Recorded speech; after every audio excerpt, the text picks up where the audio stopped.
Welcome to പൊടീസ് magic kitchen. ഇന്ന് വളരെ ഈസി ആയിട്ട് ചെയ്തെടുക്കാൻ പറ്റുന്ന ഒരു ചിക്കൻ കറി എങ്ങനെ ഉണ്ടാക്കണം നമുക്ക് നോക്കാം. അതിന് വേണ്ടിയിട്ടൊരു പാത്രത്തിലേക്ക് ചിക്കൻ്റെ പീസസ് എല്ലാം ഇട്ട് കൊടുക്കുക.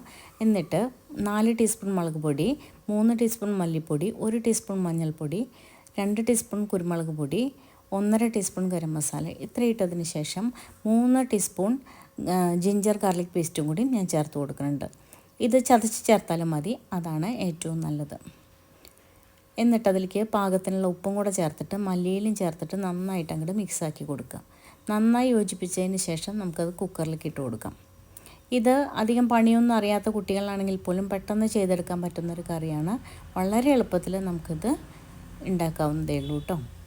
എന്നിട്ടത് കുക്കറിലേക്ക് ഇട്ട് കൊടുക്കുക. എന്നിട്ട് 1 കപ്പ് വെള്ളം നമ്മളതിൽ ഒഴിച്ചു കൊടുക്കണം. അത്യാവശ്യം ഗ്രേവി വേണം, അതുകൊണ്ട് തന്നെ 1 കപ്പ് വെള്ളം ഒഴിച്ചു കൊടുക്കുന്നുണ്ട്. ഇനി പോരാത്തത് ചിക്കനിൽ നിന്നും കുറേ വെള്ളം ഇറങ്ങി വരും.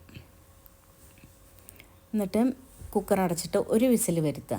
അപ്പോൾ കറക്റ്റ് പാകമായിട്ടുണ്ടാവും കേട്ടോ.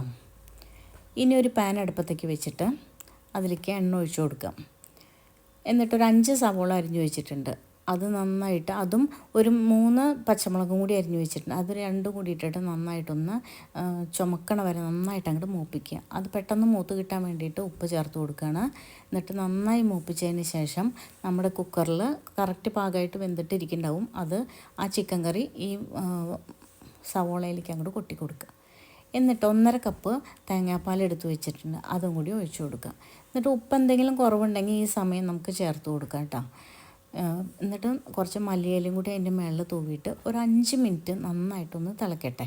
നന്നായി തിളച്ച് അതെല്ലാം കൂടിയിട്ട് ഒന്ന് യോജിക്കും. അതിനുശേഷം നമുക്ക് തീ ഓഫാക്കാം.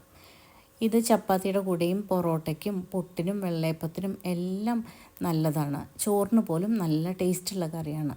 ഈ കറി ഒന്ന് ഉണ്ടാക്കി നോക്കൂ. ഇഷ്ടമായെങ്കിൽ ലൈക്ക് ചെയ്യൂ, ഷെയർ ചെയ്യൂ, സബ്സ്ക്രൈബ് ചെയ്യൂ, സപ്പോർട്ട് ചെയ്യൂ. ഓക്കെ.